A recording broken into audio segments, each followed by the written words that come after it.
My name is Cheryl, and at the beginning of last year, I ate too much fancy food and gained 5 kilograms. Now I'm 49 years old and trying to lose weight before the holidays. My plan is to lose 5 kilograms now so that if I gain it back during the holiday season, it won't be a big deal, right? You must be kidding, there's so much delicious food from Christmas to New Year's. It's a happy problem to have. I'll probably end up buying myself Valentine's chocolates too. Oops, I'm already drooling. Looks like I'm going to gain weight again this year. Oh well. Today, I have a story from winter that I'd like to share with you. It's about something that happened when I was 28 years old. After dating for several years, my boyfriend Paul and I got engaged, and I introduced him to my parents. This was the so-called marriage greeting.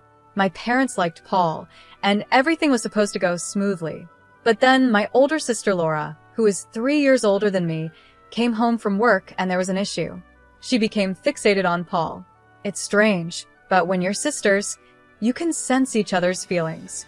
I could tell right away that she had fallen in love with Paul the moment she saw him. I hoped it was just a fleeting crush, but when she shook his hand, she blushed and held on a little too long. Even when she talked to him, there was this dreamy look in her eyes. I didn't think it was right for her to act like that toward my fiancé, but maybe she didn't even realize she was doing it. Emotions can be hard to control, so I decided to pretend I didn't notice, hoping my sister wouldn't act on her feelings. However, after Paul left, my sister, fresh out of the bath and still wrapped in a towel, confronted me. "You should call off the engagement," she said. According to her, Paul was a womanizer, and I could find someone better. She kept criticizing him, but she didn't have any real reason for saying that. "Why do you think he's a player?" I asked her. "It's a woman's intuition," she replied. The thing is, my sister has never had a boyfriend, so how could I trust her woman's intuition when she has no experience with men? I decided I should trust Paul, whose character I've known for years. I casually brushed off my sister's advice, saying, "Yeah, I'll be careful," without taking it too seriously. After that, Paul started visiting our home often. He said he wanted to build a good relationship with my family, so I invited him over, feeling comfortable about it. My parents were happy, and I hoped Paul would get along well with them since he was going to be my husband. But while things should have been going smoothly, my sister had other ideas. She tried to get close to Paul in a different way. According to Paul, when I wasn't around, she would grab his arm, press her chest against him, and ask, "Don't you think Marianne is a bit immature?" She even asked for his contact details and once purposely fell down in a way that exposed her underwear. Paul said it was so over the top that it was actually funny, but I would have been worried if he was the kind of man to take it seriously. My sister believed she had a chance because Paul couldn't directly reject her since she was my sister. Every time they met, she would approach him with a sweet voice, saying, "Hey." It started with her falling in love at first sight, but it didn't help that Paul worked for a big company, which made him even more appealing to her. She told me, "He's reliable, has a face I like, and seems like the kind of man who can provide security for the future." She was completely taken by him. My parents saw all of this happening, but said nothing. In fact, it wasn't unusual for them to stay quiet when it came to my sister's actions. Honestly, she's always been the type who struggles with things. For example, if she's asked to warm up food, she might accidentally use a plastic dish that isn't heat resistant, and it melts. She wasn't good at studying, either, or at sports. She often skipped swimming class by making excuses like hurting her foot, feeling unwell, or having skin problems. She wasn't great at schoolwork, sports, or even household chores. And to be honest, she's not particularly good-looking either. Still, because she's the eldest daughter, my parents always treated her differently, giving her special treatment. They even quietly pushed the responsibility of supporting her onto me. I was constantly told to make sure she stood out, but without drawing attention to myself. It felt unfair to be treated so differently as siblings, but I guess my parents saw her as someone who couldn't do much on her own and felt sorry for her. On the other hand, I've always been the type to do things quickly and efficiently. Maybe the adults didn't see much value in helping someone who could handle everything themselves. So, I became good at managing my sister's needs. Sometimes I would even pretend to be less capable in public to keep the balance. But as I grew out of my teenage years, I realized that continuing like this wasn't going to help me in the long run. I started pushing back against my parents and doing things my way.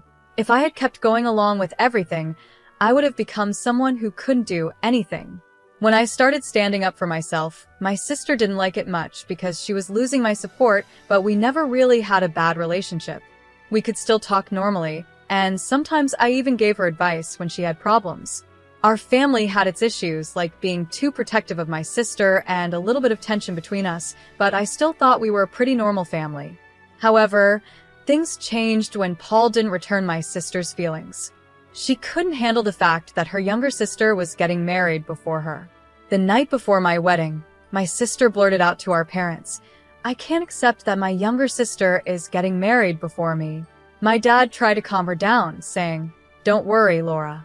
You'll find a good partner soon too." I agreed with him. "Yeah, Laura, it's not a big deal." But she wasn't having it.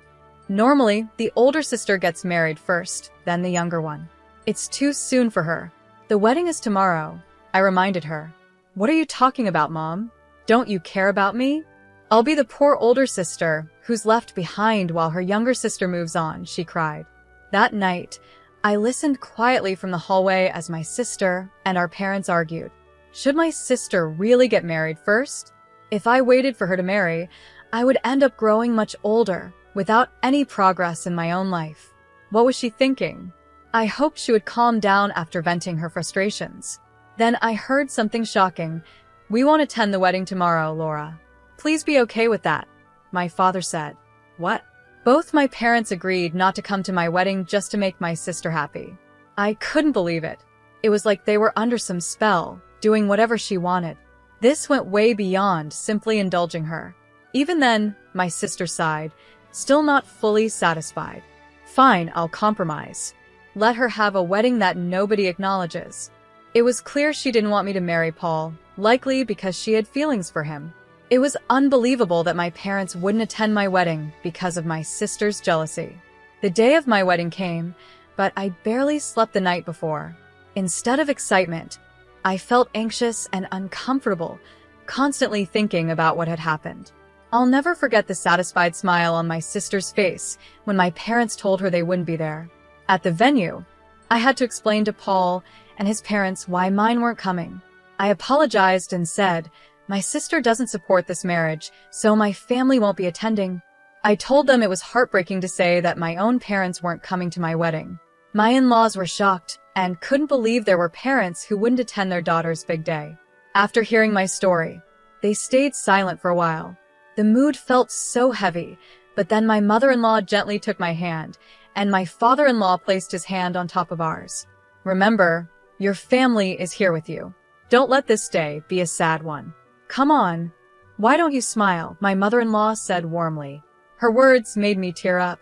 Paul, seeing me cry, softly stroked my head and said, "Ashley, I'm your husband now, so please stop saying that your family isn't here." My in-laws and Paul quickly tried to cheer me up, jokingly telling me not to cry because my makeup would smudge. Then, my mother-in-law looked at me with kindness and said, "Ashley, I know things are hard with your family back home, but this is the start of a new life. Let's build your own family together." Even though I felt abandoned, her words and her strong embrace gave me comfort. Paul and my father-in-law joined in with hugs, and I told myself that everything would be okay. Like my mother-in-law said, this was a new beginning. I promised myself that I would build my own happy family, and on that day, I officially married Paul. 18 years have passed since that day. In that time, Paul and I had a daughter and 3 sons. Our daughter is capable and looks after her 3 mischievous brothers, who sometimes turn the house upside down. I surprise even myself with how often I end up shouting, "Stop it now." Paul's career has been going well, we bought a house, and we've been living a stable life. But then, something unexpected happened. My father, mother, and sister showed up at our house. After the wedding, I had kept my distance from them and hadn't given them our new address. Yet somehow they found us and came unannounced. When they appeared, instead of a warm, long time no see, the first words out of my mouth were, "What do you want?" "I need a favor from you. my sister said. My parents added, "It's something only you can do for us," looking at me with serious expressions. I had no idea what they could possibly want after 18 years of silence. Half curious and half afraid, I wondered what was going on. I stayed quiet as my mom spoke up. "We want you to give Paul to your sister." "What?" Both Paul and I were stunned by her words. "Wait a minute, what do you mean I need to give Paul away?" I asked sharply. My parents both looked away, guilty, while my sister stood there, smug and proud. "She's still single, and she's turning 45 this year." "That's a problem," my father said. His words made no sense to me, and Paul looked just as confused. "Actually," my father continued, "the company she worked for recently went out of business, and she's unemployed now. It's tough. We're worried about her future, being single and without a job. We hope you understand. Since you're sisters, you should feel the same way." In my mind, I thought, no, I definitely don't think so, but I stayed silent, waiting to see what they would say next. I was getting frustrated with how slowly my father was speaking, but I held back from saying anything, eager to hear his point. "She's always liked Paul, and she's still alone because of it. You've had your time with him. Could you let her have him for the rest of her life?" "What?" Paul and I were speechless. My parents kept pleading, "Please," while my sister stood there confidently, certain she would get what she wanted. Given how my parents always catered to her, it made sense that she believed this, but the request was outrageous. As I put my head in my hands, Paul pulled me aside and whispered, "This could actually be a chance." "A chance? What do you mean?" I asked. "Well, remember that joke you made when you were drunk? It's like it's coming true," he said with a small grin. "Then, should we go with it?" I asked. We stood up and turned back to face my sister and parents. "Do you really love Paul that much?" I asked. My sister was caught off guard. She blinked in surprise and repeated, "Yes, yes. I've loved him all this time." "Wow, that's some serious love," I said. "You've been in love with him for 18 years, even though he's married to me?" "Yes," she said. "It's been so painful watching you and Paul together. It should have been me." Paul and I could barely hold back our laughter at her serious tone. I took a deep breath and said, "All right, I give up. If you love him that much, I'll step aside." My parents were shocked. My mom quickly asked, "Really? Don't you love Paul too?" "No, actually," I said, looking at Paul. "To be honest, I've always liked Laura." Paul played along, turning to my sister and saying, "Yeah, I've always liked her too." My sister's face lit up with joy. "Really?" she asked, her face flushed with excitement. "I knew it. You never resisted when I hugged you, and your eyes always looked so loving," my sister said, excitedly. "I've been waiting for this moment, and finally, it's here." I had to hold back my laughter, and I could see Paul pretending to cry, though his shoulders were shaking from trying not to laugh. We just needed to keep this up a little longer. "We'll always be together from now on, Paul," my sister suddenly said, acting as if they had been a couple all along. She was so casual about it, like she'd been living in this fantasy for the last 18 years. "Laura, I'm happy," Paul replied with a smile. "Please be my support from now on." "Yes, absolutely," she said, clearly thrilled. "So, I'm going to quit my job," Paul announced, grinning. My sister's smile faded in an instant, and her face turned to shock. "Really?" "Yeah, I want to be with you all the time, Laura. So I'm quitting my job to always stay by your side." "What?" she stammered, clearly not expecting this.